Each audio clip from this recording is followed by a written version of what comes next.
Es un gran placer poder estar hoy aquí con estas tres distinguidas amigas, todas sobresalientes profesionales que se han ganado en nuestra sociedad el respeto intelectual por sus dotes personales y su trayectoria,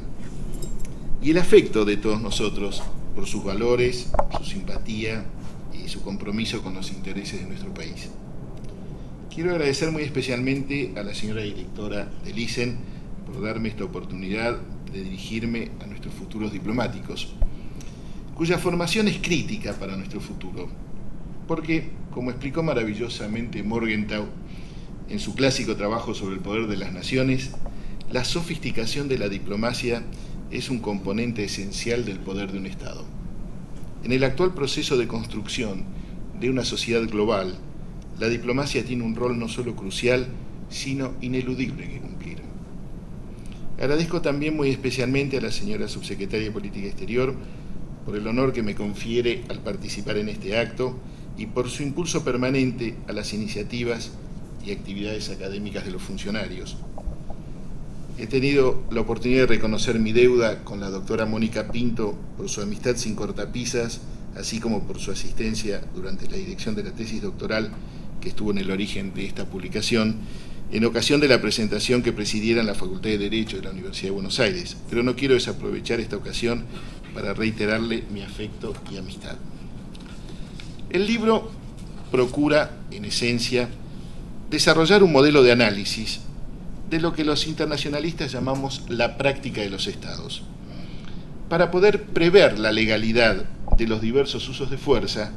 describiendo los mecanismos de atribución de esa legalidad y su evolución desde el período clásico del derecho internacional. Al analizar el uso de la fuerza en el escenario internacional, tenemos que tener presente que los presupuestos conceptuales y filosóficos sobre los que continuamos realizando el análisis de las ciencias sociales están aún basados, en gran medida, en herramientas y modelos desarrollados a fines del siglo XIX y durante el siglo XX. Los avances en diversas disciplinas como la psiquiatría, la antropología, la sociología, la genética y la neurobiología están permitiendo una comprensión más acabada de la conducta humana, tanto a nivel individual como social. Los nuevos descubrimientos de las neurociencias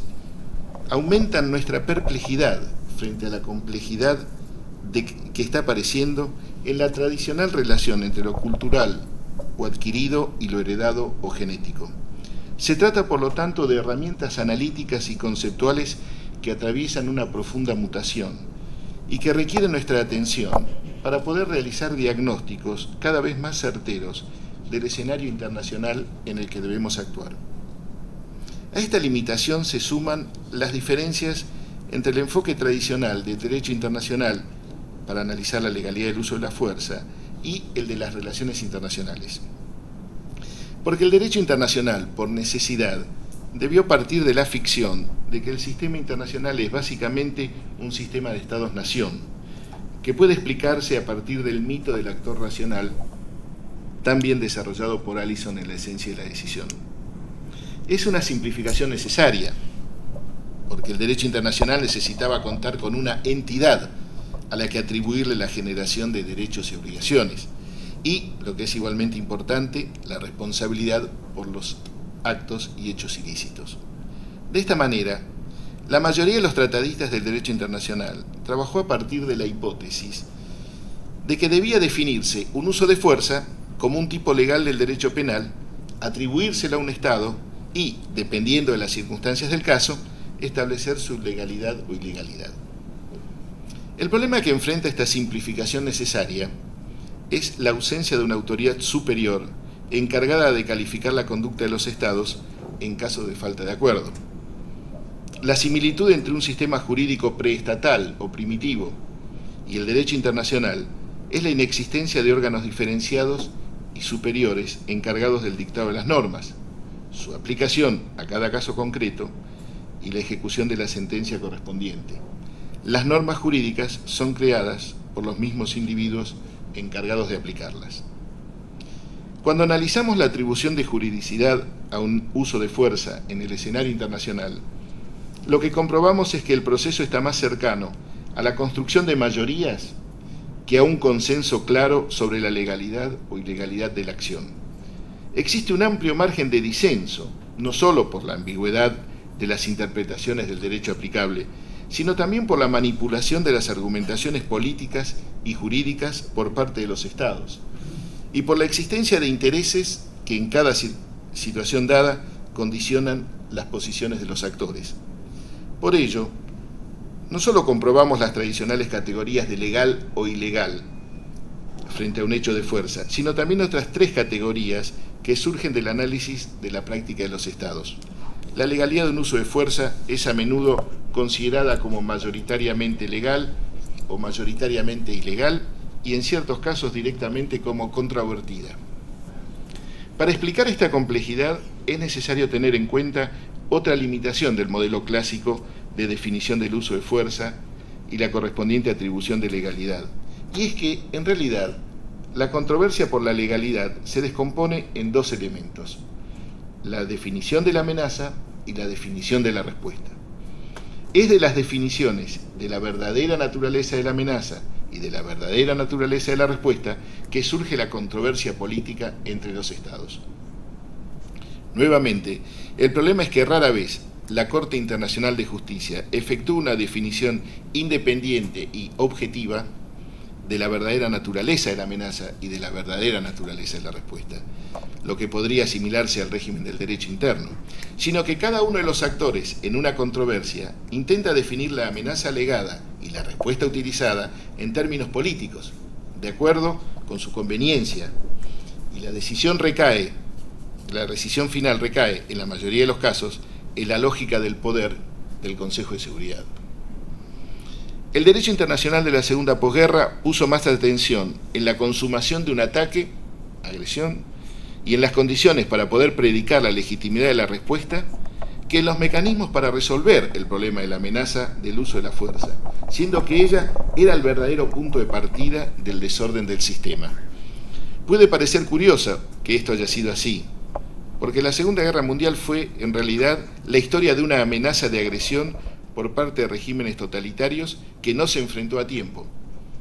El nuevo orden de posguerra debiera haberse centrado en la manera de evitar que una amenaza cierta se convirtiera nuevamente en una trágica realidad, un proceso en el que ya resultaba claro que el régimen político interno desempeñaba un rol central. La oposición entre dos sistemas políticos enfrentados no permitió construir un consenso que se reflejara institucionalmente en el régimen de la Carta, porque tuvo que aceptarse la existencia de un gran actor de carácter totalitario. No fue, por lo tanto, una falta de visión política o un error del legislador, se trató simplemente de la correlación material de fuerzas entre los dos sistemas políticos en los que el mundo emergió dividido en 1945. El sistema internacional actual es heredero de esta negociación de San Francisco. El monopolio de la violencia en manos del Consejo de Seguridad reviste un carácter formal, porque carece de medios propios de acción preventiva y sancionadora de los que pueda disponer independientemente de la voluntad de los Estados miembros que tienen esa capacidad. Al mismo tiempo, los miembros más poderosos conservan un derecho a veto, incluso sobre la mera declaración de la necesidad de evitar o reprimir una violación del orden legal. Desde el punto de vista de la cultura política, tampoco existe consenso en la comunidad internacional de que es esencial al sistema no recurrir al uso de la fuerza individual, como no lo existe entre los miembros permanentes de que hay que intervenir cada vez que se produce una amenaza o una violación de una obligación internacional. Las limitaciones, por lo tanto, no son solo institucionales, sino también de cultura política. La legalidad de la utilización de un modo de respuesta para enfrentar una amenaza dada está relacionada con la inminencia de su consumación. Cuanto más alejada en el tiempo su posible ocurrencia, mayor es la tendencia a su ilegalidad. La legalidad de una respuesta armada a una amenaza es directamente proporcional a la inminencia de la consumación de esa amenaza. La doctrina de la intervención preventiva reivindica el derecho de utilizar la fuerza armada para enfrentar una amenaza que se considera inevitable y que será mayor en el futuro. Cuanto menos convincente sea la prueba de la preparación del ataque por parte del pretendido agresor, mayor será también la ilegalidad de la respuesta. La inexistencia de esa prueba convierte al uso de la fuerza preventiva en una agresión. Por todo ello, un modelo de análisis más cercano a la realidad requiere tener en cuenta 5 elementos. ¿Cómo definen los actores la amenaza y la respuesta? ¿Cuál es la naturaleza real de esas amenazas y respuestas? ¿Y cómo se realiza la atribución de legalidad de ese uso de fuerza por los Estados? Las amenazas y respuestas pueden ser varias, simultánea o sucesivamente. De hecho, los Estados procuran definir la amenaza con variados argumentos y de acuerdo con su conveniencia, y eligen la o las respuestas más adecuadas entre las opciones disponibles de una panoplia de respuestas constituida por el conjunto de los diversos medios de respuesta de los Estados a una amenaza.